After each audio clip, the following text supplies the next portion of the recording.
Hey everyone, what's going on? Welcome back to Let's Talk Sci-Fi. Today we're going to talk Picard, the first episode. I'm a little bit late to the game on getting the first review out there. I know it's been a busy real life schedule. I think it's going to clear up here pretty soon. I get a good feeling about it. But here I am. Here we are. Let's talk about it, and we'll try and get the next one out for episode 2 a lot sooner than 4 or 5 days later. So. What'd you think?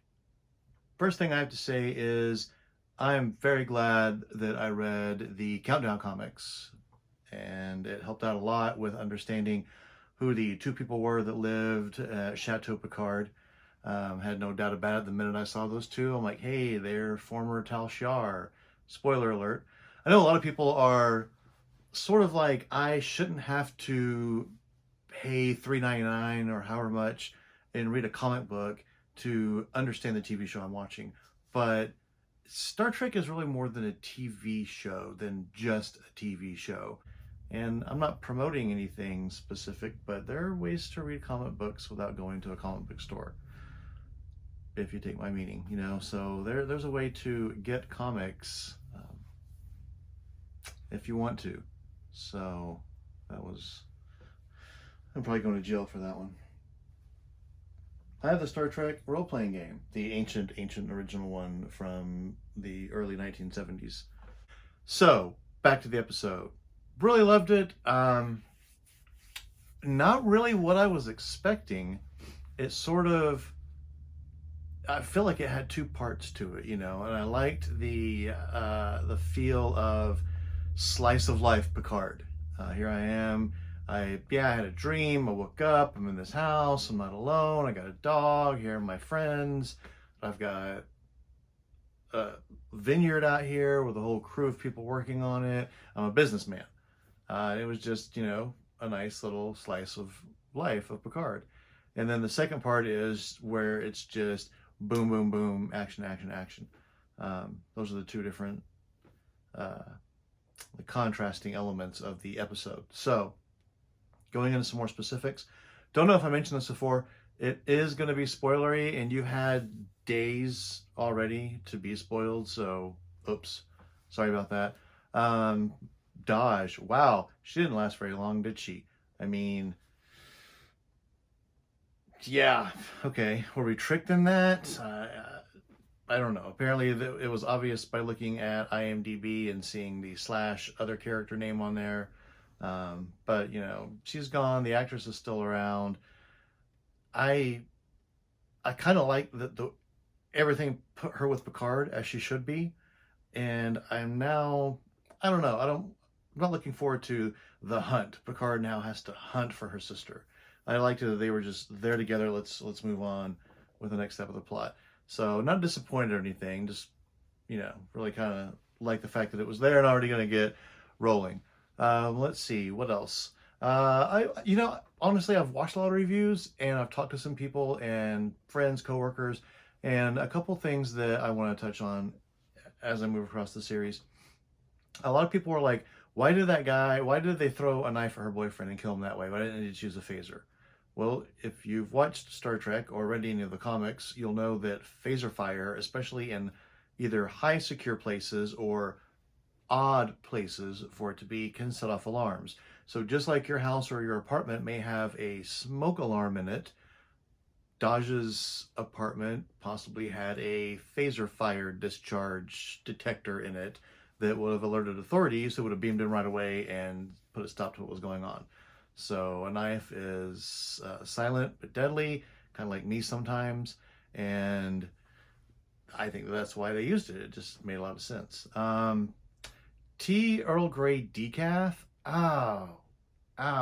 Yeah, that hurt. I liked it. I mean, it was funny. Patrick Stewart took pride in the fact that he threw that line in there himself and made it up.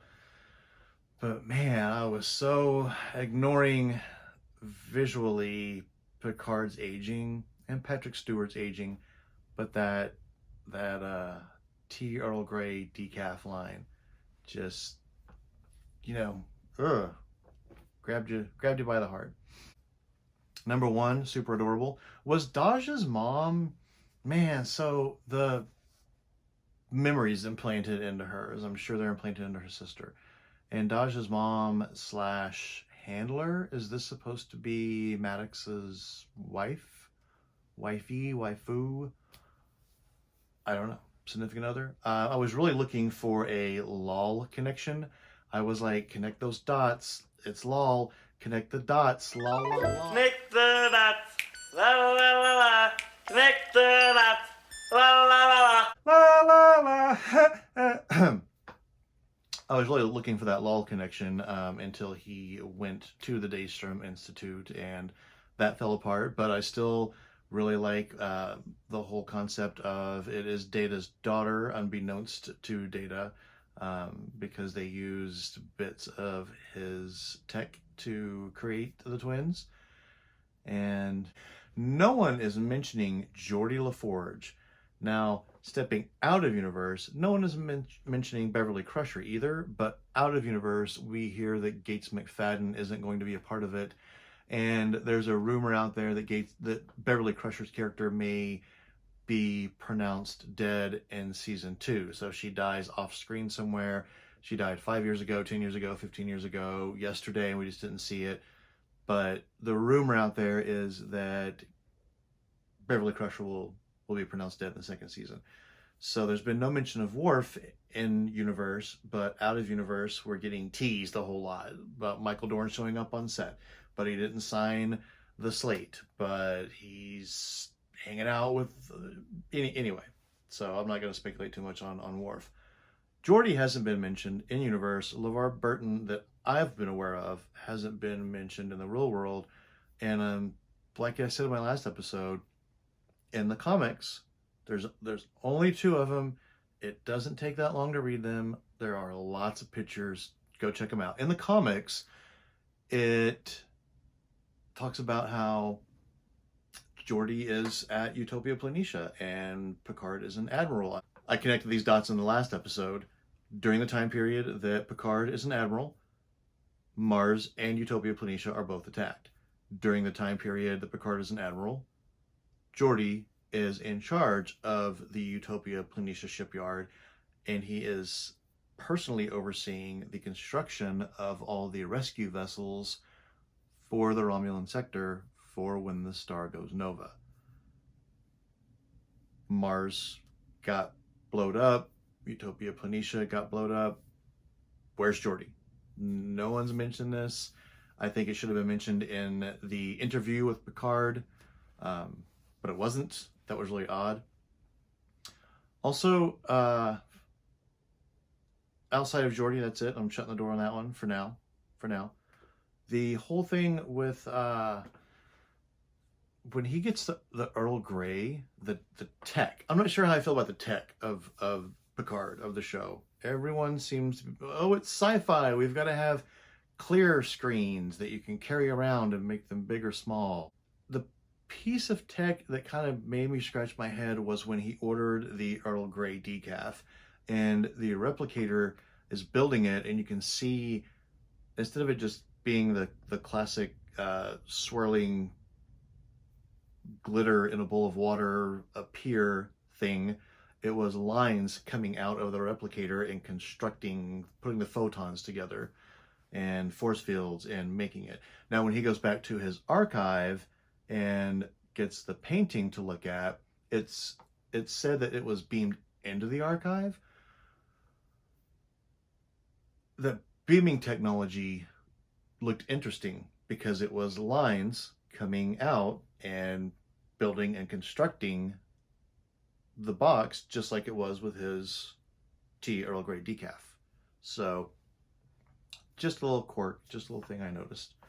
Yeah, so that's it. I'm going to call it a wrap on episode 1. Sorry this was so late. We're going to jump in episode 2. Got a lot more stuff I want to talk about coming up. Don't know if you noticed this, but I'm a bit of a Star Wars fan also. And this channel is going to be about sci-fi fandom. And those are things that we'll talk about. Star Wars stuff coming up. Some interesting Stargate stuff coming up also. Things outside of TV shows and movies like comics, the games, that relate to all of these sci-fi and fantasy genres that we all love.